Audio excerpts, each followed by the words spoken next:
अल्हम्दुलिल्लाहि रब्बिल आलमीन वस्सलातु वस्सलामु अला सय्यिदिल अंबियाइ वल मुरसलीन व अला आलिहि व अस्हाबिहि अजमईन व मन तबिअहुम बि इहसानिन इला यौमिद्दीन अम्मा बअद।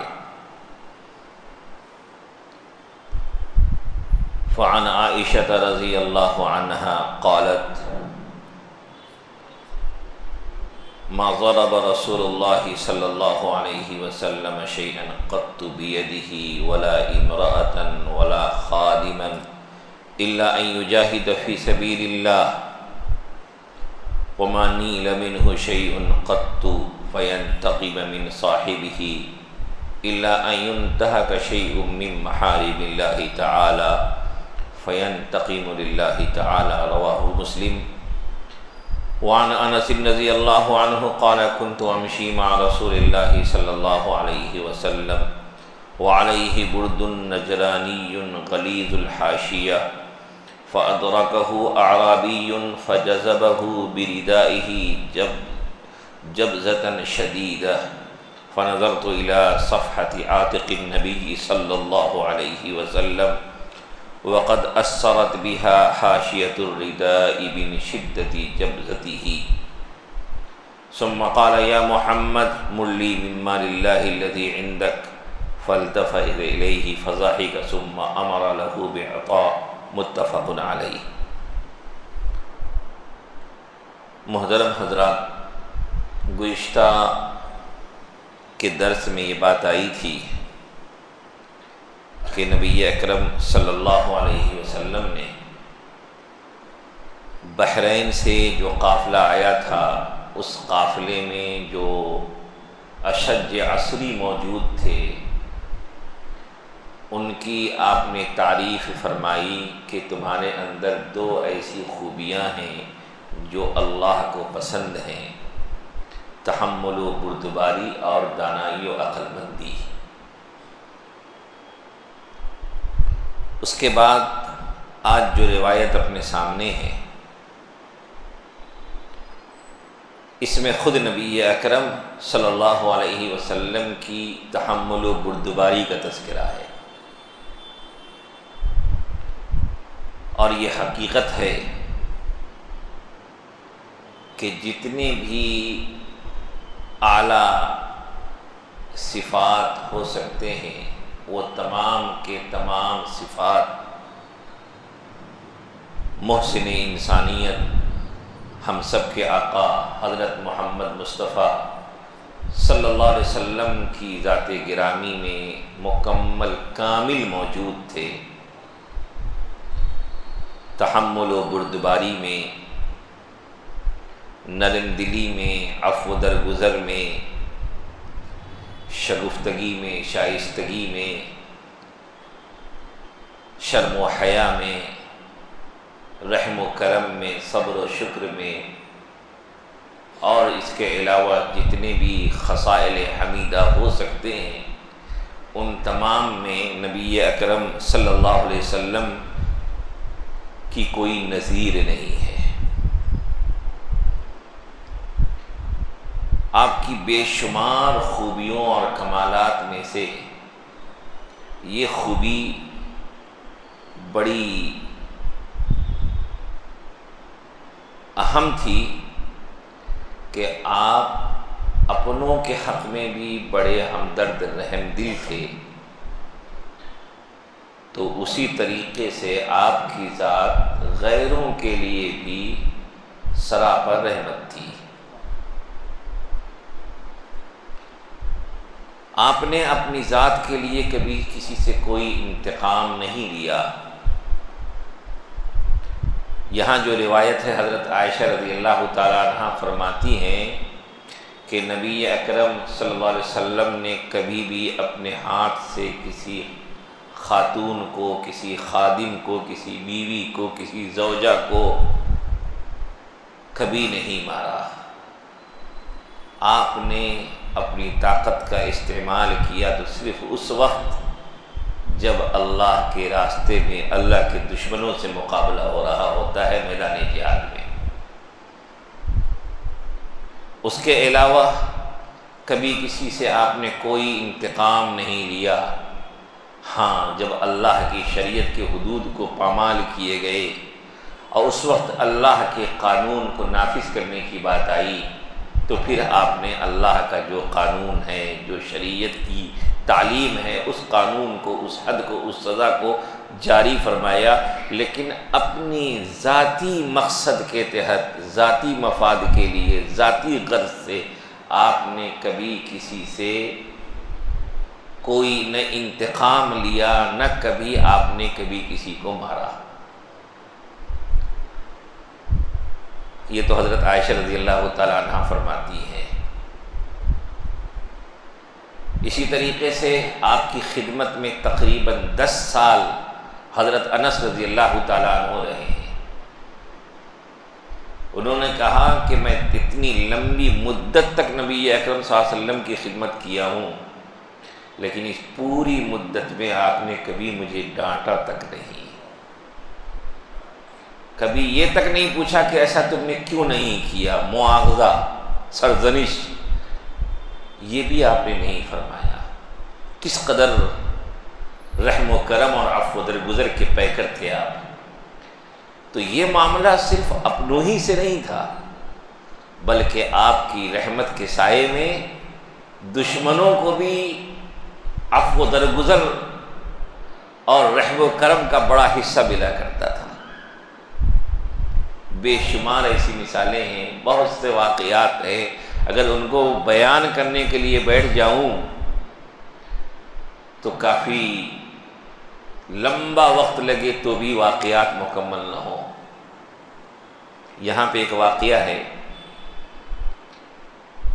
जिससे पता चलता है कि नबी अकरम सल्लल्लाहु अलैहि वसल्लम उन लोगों के साथ भी कितना अच्छा सलूक करते थे जो आपके साथ बुरा सलूक करते थे।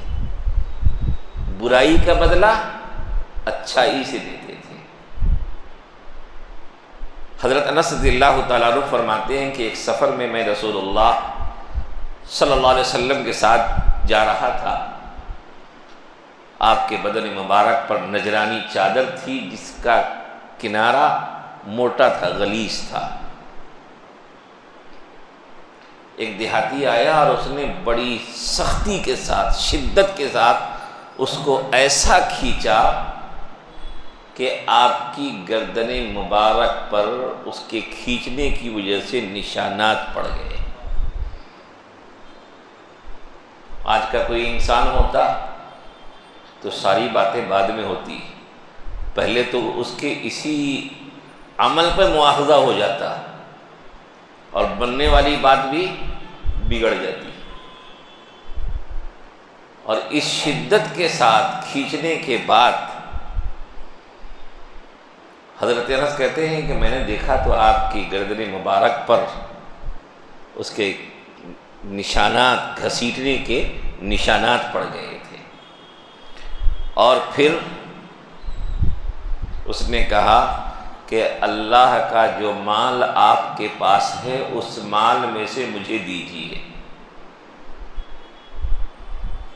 आ रहा है मांगने के लिए, वो देहाती है और उस ज़माने के देहातियों के अहवाल से मालूम होता है कि बहुत से देहाती बहुत सी तहजीबों से नाआशना हुआ करते थे, लेकिन फिर भी उसका ये अंदाज़ अजीब व गरीब था। इतनी सख्ती से मुखातब करने के बाद फिर क्या कह रहा है, अल्लाह का जो माल आपके पास है उस माल में से मुझे दीजिए। ये तो रिवायत बुखारी मुस्लिम की है, लेकिन यही रिवायत दीगर किताबों में है तो वहाँ थोड़ा सा और इजाफा भी है कि अल्लाह का जो माल आपके पास है उसमें से हमारे इस ऊँट पे लदवा दीजिए। और याद रखिए ये माल अल्लाह का आप मुझे देंगे, अपना और अपने बाप का माल नहीं देंगे।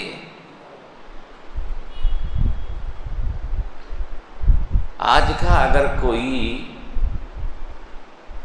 फंड रिलीफ तकसीम करने वाला भी फ्री का माल तकसीम कर रहा हो बैठ करके, उससे कोई आंख दिखा के बात कर ले तो वो मुफ्त का माल, रिलीफ का माल भी नहीं देता है।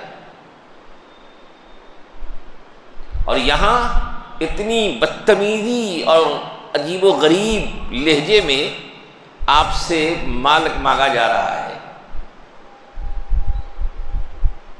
नबी अकरम सल्लल्लाहु अलैहि वसल्लम मुस्कुरा दिए और मुस्कुराते हुए आपने कहा दे दो इसको, माल दे के रुखसत कर दो। यही है कि खुज़िल अफ़्व वअमुर के वारिज़ अनिल जाहिलीन, जाहिलों से एराज़ करना। लेकिन यही रिवायत दीगर किताबों में है, वहाँ ये भी एक इजाफा है कि नबी अकरम सल्लल्लाहु अलैहि वसल्लम ने उससे पूछा बहुत नरमी के साथ कि ठीक है तुम माल का मुतालबा कर रहे हो, अल्लाह का माल है वो मैं तुम्हें दूंगा, लेकिन यह बताओ कि तुमने मेरे साथ जो ये गलत अंदाज इख्तियार किया है मुखातब करने का, इसका क्या होगा? क्या इसका भी तुमसे बदला लिया जाए? तो बड़े भोले अंदाज में कहता है कि नहीं। तो नबी अकरम सल्लल्लाहु अलैहि वसल्लम ने पूछा क्यों नहीं? तो उसने जवाब दिया जिसमें आपके बारे में दुनिया क्या सोचती थी उस सच्चाई का इजहार हो गया कि मैंने ये सुना है कि आप बुराई का बदला अच्छाई से देते हैं। कमाल वो है जो गैरों की ज़बान से निकले। वो देहाती आकर के एतराफ़ कर रहा है कि मैंने सुना है कि आप बुराई का बदला अच्छाई से देते हैं। इससे बड़ा कमाल और क्या हो सकता है कि दुश्मन गवाही दे रहा है। यह है हमारे आका। आज हमने अपने आका को नमूना बनाना छोड़ दिया। आज तो हम बात बात पर लड़ने झगड़ने वाले बन गए। भाई भाई से रूठा हुआ है, भाई बहनों के ताल्लुकात खराब है, घर घर में लड़ाई झगड़े हैं। कहाँ लेके जाएंगे इन चीज़ों को? हमारे आका की तालीम है अफ़्व दरगुज़र, हमारे आका की तालीम है रहम व करम। उसको अपनाना आका की उम्मत की जिम्मेदारी है। ये वो सिफ़ात हैं जिन सिफ़ात को हमें अपने अंदर आप सल्लल्लाहु अलैहि वसल्लम की ग़ुलामी में पैदा करना है। इस तरह के बेशुमार वाक़यात हैं। रिवायत में आता है कि एक यहूदी थे, बाद में मुसलमान हुए, ज़ैद इब्ने साना। वो यहूद के अहले इल्म लोगों में से थे, लेकिन जिस वक्त का ये वाक़या है उस वक्त तक वो मुसलमान नहीं हुए थे। बाद में वो मुसलमान हुए, रिवायात में आता है, और ग़ज़वे तबूक में शहीद भी हुए। कहते हैं कि वो मुसलमान नहीं हुए थे उस वक्त तक। नबी अकरम सल्लल्लाहु अलैहि वसल्लम ने उनसे कुछ मुआमला किया था, कुछ कर्ज लिया था, और उसकी मुद्दत मुकर्रर थी कि फ़लाँ वक्त उसकी अदायगी होगी। जब मुद्दत मुकर्रर हो तो अदायगी वक्त पर होगी, वक्त से पहले ज़बरदस्ती तो नहीं की जाएगी। अभी वक्त आया नहीं था। सहाबी कहते हैं कि वो नबी सल्लल्लाहु अलैहि वसल्लम की मजलिस लगी हुई थी, सहाबा तशरीफ़ फरमा थे, हज़रत उमर रज़ी अल्लाह तआला अन्हु भी थे, कई सहाबा मौजूद थे मजलिस में। वो मजलिस को चीरते हुए सीधे नबी अकरम सल्लल्लाहु अलैहि वसल्लम के पास पहुँचे और आपकी चादर मुबारक को खींचते हुए कहा कि मेरा कर्जा अदा कीजिए, कि तुम आले हाशिम कर्ज़ों की अदायगी में बहुत टाल मटोल करते हो। आप सल्लल्लाहु अलैहि वसल्लम के नसब पर एतराज़ करते हो कि तुम आले हाशिम, बनु हाशिम कर्ज़ की अदायगी में बहुत टाल मटोल करते हो, मेरा कर्ज़ अदा करो।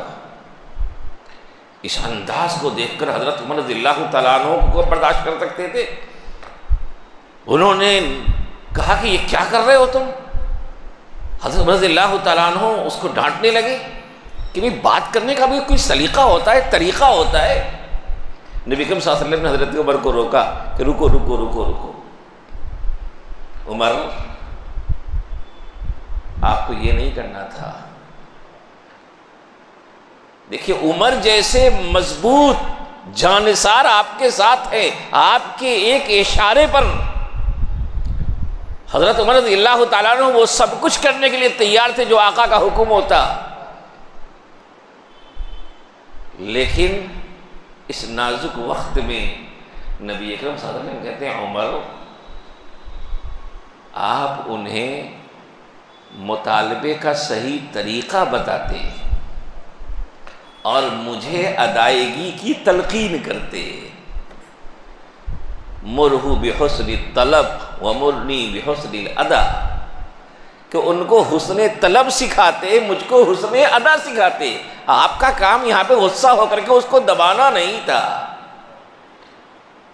और हम और आप क्या होते हैं ऐसे मौके पे, अपने बेटों को फलां को इस्तेमाल करके चाह देंगे क्या कि सामने वाले को किसी तरीके से दबा दिया जाए, कुचल दिया जाए, आइंदा मांगने की हिम्मत न रखी जाए। यही तो होता है कि ठीक है मौका हक है तो क्या ऐसा मांगेगा। जितना पावर इस्तेमाल कर सकते होंगे, जितनी ताकत इस्तेमाल कर सकते होंगे, जितने असर और रसूख इस्तेमाल कर सकते होंगे, उसको इस्तेमाल करके अब कोशिश करेंगे कि ये एक बहाना बने कि किसी तरीके से उसके हक को ही अब हम अदा न करें। लेकिन हमारे आका क्या कह रहे हैं हजरत उमर को रज़ी अल्लाहु अन्हु, कि उनको हुस्ने तलब सिखाते, मुझे हुस्ने अदा सिखाते। उसके बाद आप सल्लल्लाहु अलैहि वसल्लम ने फरमाया कि उमर इनको लेके जाइए और मेरा कर्ज आप इनकी मेरी तरफ से आप अदा कर दीजिए, और साथ में चूंकि आपने इनको थोड़ा सा डांट डपट कर दिया है तो कुछ माल बढ़ के वापस कीजिए। यहाँ हक भी दे रहे हैं और फरमा रहे हैं कि माल बढ़ के वापस कीजिए। बताइए इससे बड़ा हुस्न अखलाक का मुजाहिरा और क्या हो सकता है। रिवायत में आता है कि ज़ैद इब्न साना ने कहा कि बस यही तो मुझे देखना था। मैंने आपकी नबूवत की सारी अलामतों को पिछली किताबों में पढ़कर आपकी ज़िंदगी में देख लिया था। बस एक बात, दो बातें देखनी थी कि किताबों में लिखा था कि उनके साथ जितनी जिहालत की जाएगी उतना ही उनका इल्म बढ़ेगा। गुस्से के बदले में वो हिल्म का मुजाहिरा करेंगे। उनके साथ जितनी सख्ती बढ़ती जाएगी वो उतनी ज़्यादा नरमी करेंगे। इसी अलामत को मुझे देखना था, मैंने देख लिया। अब मुझे आपके अल्लाह इस बात का यकीन हो गया कि यकीनन आप अल्लाह के रसूल हैं। अशहदु अल्ला इलाहा इल्लल्लाह व अशहदु अन्ना मुहम्मदन अब्दुहु व रसूलुहु। ये कलमा पढ़ के मुसलमान हो गए। इस्लाम हमारे आका की अखलाक हसना से फैला है। दुश्मनों ने आपको, आपकी रहम करम को, आपके आफ़्व दरगुजर को, आपकी शुजाअत को, आपकी बहादुरी को, आपके तकवा को, आपके कमाल को, आपके अखलाक हसना को, आपकी तवाज़ो इंकिसारी को और आपकी ज़िंदगी की खूबियों को, कमालात को, इंसानियत नवाजी को देखकर इस्लाम कबूल किया है दुश्मनों ने। इस्लाम ताकत से नहीं फैला है। इस्लाम ने ताकत का इस्तेमाल किया है शर को रोकने के लिए, इंसानियत के तहफ़्फ़ुज़ के लिए। इस्लाम को फैलाने के लिए इस्तेमाल नहीं किया है। ये एक सच्चाई है, हकीकत है। तारीख उठा के पढ़ लीजिए, आपको यही कहना पड़ेगा, दुनिया यही कहेगी कि इस्लाम को फैलाने के लिए, किसी को इस्लाम में दाखिल करने के लिए किसी किस्म का कोई रौब, दबदबा और किसी किस्म की कोई ताकत का इस्तेमाल नहीं किया गया, क्योंकि अल्लाह का साफ ऐलान है, ला इकराह फिद्दीन। हाँ, ज़रूरत पड़ी है मुसलमानों को इंसानियत के तहफ़्फ़ुज़ के लिए, रूए ज़मीन पर अमन की बरकरारी के लिए, उठने वाले फितना व फसाद की सरकोबी के लिए जहाँ ज़रूरत पड़ी है, तो फितना व फसाद की सरकोबी के लिए ताकत का इस्तेमाल किया है। और फितना व फसाद को दबाना ये भी अजीम मकासिद में से है। इसी में इंसानियत का तहफ़्फ़ुज़ है, इसी में अमन का तहफ़्फ़ुज़ है, और ये अमन व अमान इंसानियों की बुनियादी ज़रूरत है। कभी भी अपनी ज़ात को आगे बढ़ाने के लिए नबी अकरम सल्लल्लाहु अलैहि वसल्लम ने कोई ऐसा मामला नहीं किया कि दुनिया ये कह सके कि आपने फ़लाँ पर जुल्म कर दिया। यही वजह है कि आपकी ज़िंदगी में भी, आपके बाद भी, और हर दौर में और आज भी हर ज़माने में बहुत तनकीद की नज़रों से आपकी सीरत को लोगों ने पढ़ा है, लेकिन कोई खामी नज़र नहीं आई है। क्यों? इसलिए कि बहुत पाकीज़ा सीरत है, हर पहलू का कमाल वहाँ मौजूद है। अंदाज़ा लगाइए, खैबर का मौका है,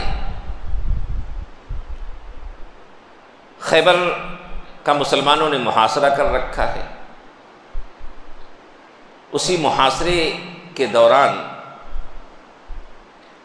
एक देहाती बकरियों का चरवाहा अपने आका की बकरियां लिए हुए नबी अकरम सल्लल्लाहु अलैहि वसल्लम की खिदमत में हाजिर हुआ। उसने आपको देखा, आपके सहाबा को देखा, उसके दिल में ईमान को अल्लाह ने उतार दिया। उसने कहा कि भाई मैं तो ईमान लाना चाहता हूँ, आपकी दावत कबूल करना चाहता हूँ, लेकिन एक मजबूरी है कि आका की बकरियां मेरे साथ हैं। मैं इनको लेकर के अंदर जाऊंगा तो फिर वहाँ से वापस भी नहीं आ पाऊंगा, क्योंकि मुहासरा है, वो लोग मुझे आने नहीं देंगे। और तो अब बताइए कि मैं करूं तो क्या करूं। आज दुनिया में जब जंगें होती हैं तो लिखे हुए हुकूक व क़वानीन अपनी जगह पर, लेकिन उन सब को बालाए ताक रख दिया जाता है। आज दुनिया में क्या हो रहा है, मासूमों, निहत्तों, बेबसों, बेकसों के साथ क्या किया जा रहा है, वो सब के सामने है। ग़िज़ाओं पर पाबंदियाँ लगा दी जाती हैं, दवाओं पे पाबंदियाँ लगाई जाती हैं, इंसानी ज़िंदगी को कैद व बंद से दो चार कर दिया जाता है। कुर्बान जाइए मुहसिन इंसानियत रहमतुल लिल आलमीन सल्लल्लाहु अलैहि वसल्लम पर, और अमानतदारी की लाज रखने वाली ज़ात पर, कि आपने कहा उस नाजुक मौके पर भी कि नहीं, इन बकरियों को तो यहाँ हम नहीं रोक सकते हैं, बकरियाँ जिनकी हैं उनको वापस करना ज़रूरी है। तुम मुसलमान तो हो जाओ, लेकिन ऐसा करो कि तुम वापस नहीं आ सकते तो इन बकरियों को किले की तरफ भगा करके तुम वापस आ जाओ। बकरियां खुद ब खुद आगे बढ़ करके, चूँकि बकरियों की आदत होती है वो जहाँ रहती है, मानूस रहती है, वो पहुँच जाती है। तुम पीछे से जहाँ तक भगा सकते हो आगे उसको बढ़ा दो, भगा दो, बकरियां खुद ब खुद अपने मालिक के दरवाजे पे पहुँच जाएंगी और तुम वहाँ से वापस आ जाओ जहाँ तक तुम जा सकते हो। अंदाज़ा लगाइए कि मुहासरा चल रहा है, उन लोगों को आमादा करना है, मजबूर करना है कि वो अपने आप को सुपुर्द करे। और ऐसे मौके पे हर तरफ की बंदिशें लगाई जाती हैं। यहाँ बकरियों को भेजा जा रहा है और इन बकरियों के ज़रिए उनकी ग़िज़ाओं का इंतज़ाम हो सकता है अंदर के लोगों का। ये दुनियावी लोगों की नज़र में जंगी मसलहतों के ख़िलाफ़ अमल था, लेकिन आका ने कहा कि मसलहतें अपनी जगह पे, लेकिन अमानतों का तहफ़्फ़ुज़ भी ज़रूरी है। जंग के मैदान में भी किसी की अमानत को, और ख़ास तौर पे उस कौम की अमानत को भी ज़ाय करना आपने पसंद नहीं किया जिससे बराह रास्त आपका मुकाबला चल रहा था। ऐसी कोई मिसाल तारीख में आपको नहीं मिलेगी। हाँ,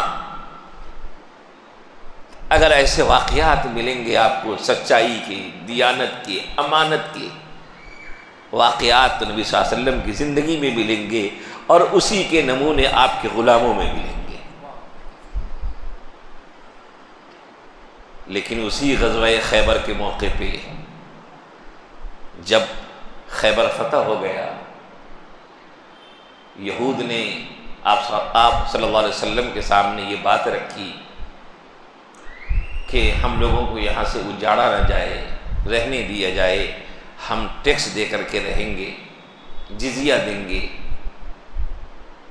आप सल्लल्लाहु अलैहि वसल्लम ने उनकी फरियाद को कबूल फरमाया, रहम व करम का मामला फरमाया।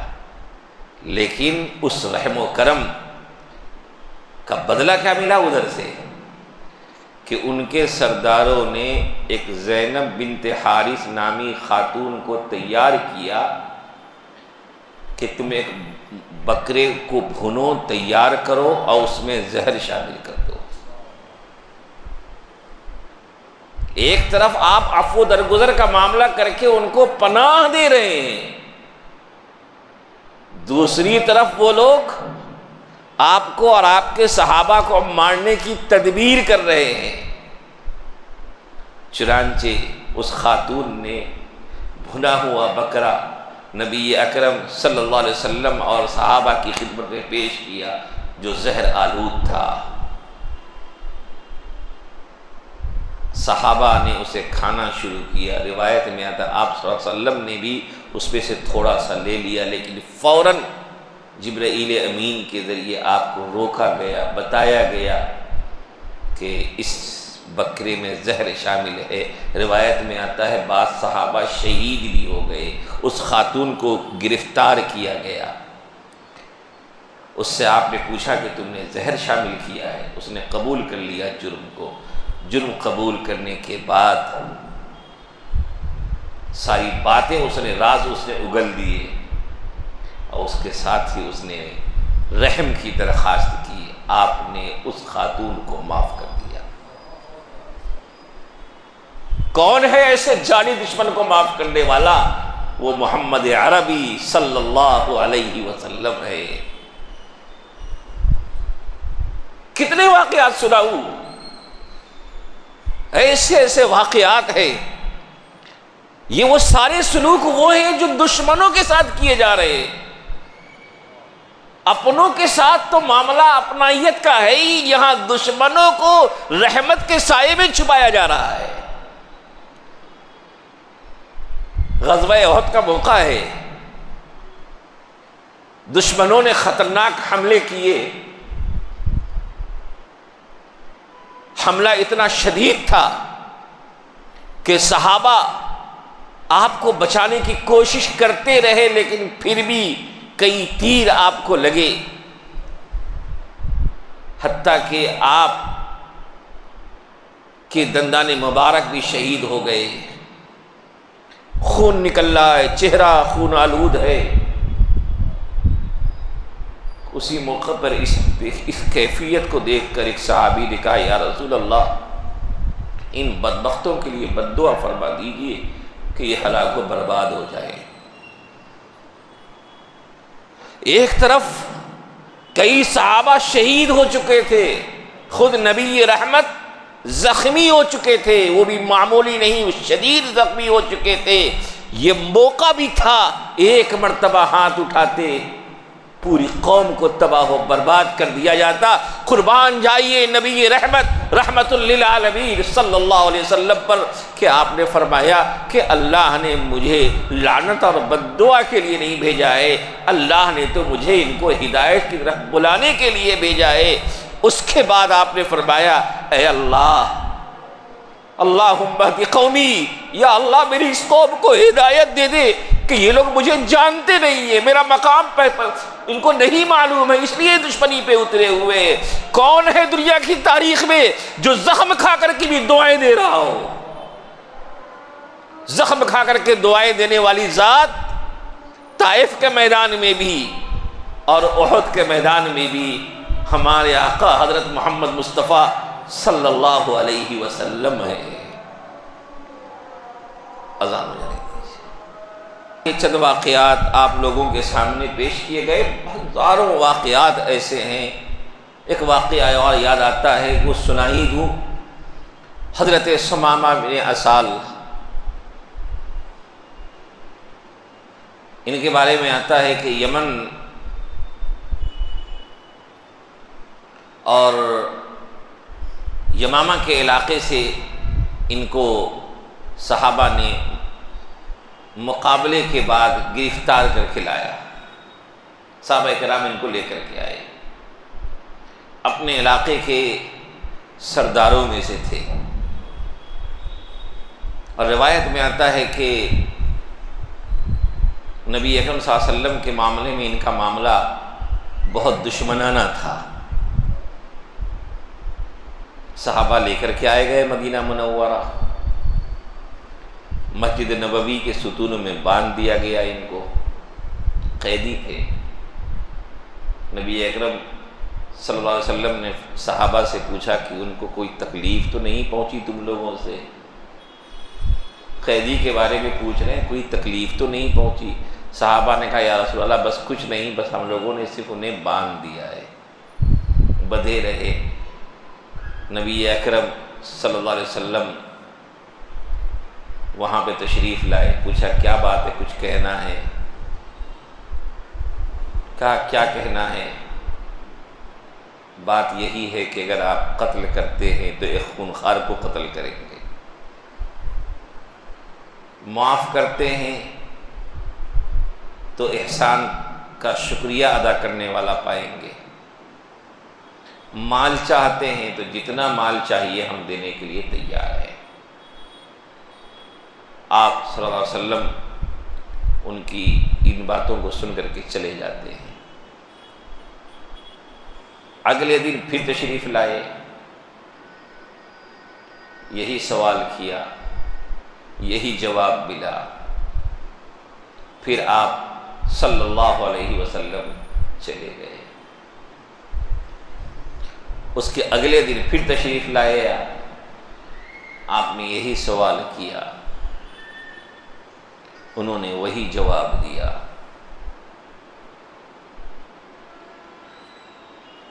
अल्लाह की वही का इंतज़ार रहा होगा। नबी अकरम सल्लल्लाहु अलैहि वसल्लम ने तीसरे दिन फरमाया कि सहाबा से इन्हें खोल दो। न कत्ल करने का फ़ैसला फरमाया, न माल लेने का फ़ैसला फरमाया, कहा इन्हें खोल दो। रिवायत में आता है कि सुमामा आज़ाद हो गए, कैद से खुल गए। वहाँ से सीधा तेज़ी के साथ निकलते हैं और कहीं और नहीं, करीब के बाग में जाते हैं, जाकर के गुस्ल करते हैं और फिर नबी अकरम सल्लल्लाहु अलैहि वसल्लम की खिदमत में हाजिर होते हैं। कहा या रसूल अल्लाह, मुझे कलमा पढ़ा के मुसलमान बना दीजिए। फिर कहा कि देखिए, एक वक्त वो था कि आपके चेहरे से ज़्यादा मुझे किसी और चीज़ से नफ़रत नहीं थी, और अब आपके चेहरे से ज़्यादा किसी और चीज़ से मुझे मोहब्बत नहीं है। आपका दीन मुझे उससे सबसे ज़्यादा मुझे आपके दीन से नफ़रत थी, अब आपका दीन ही मुझे सबसे ज़्यादा अजीज़ है।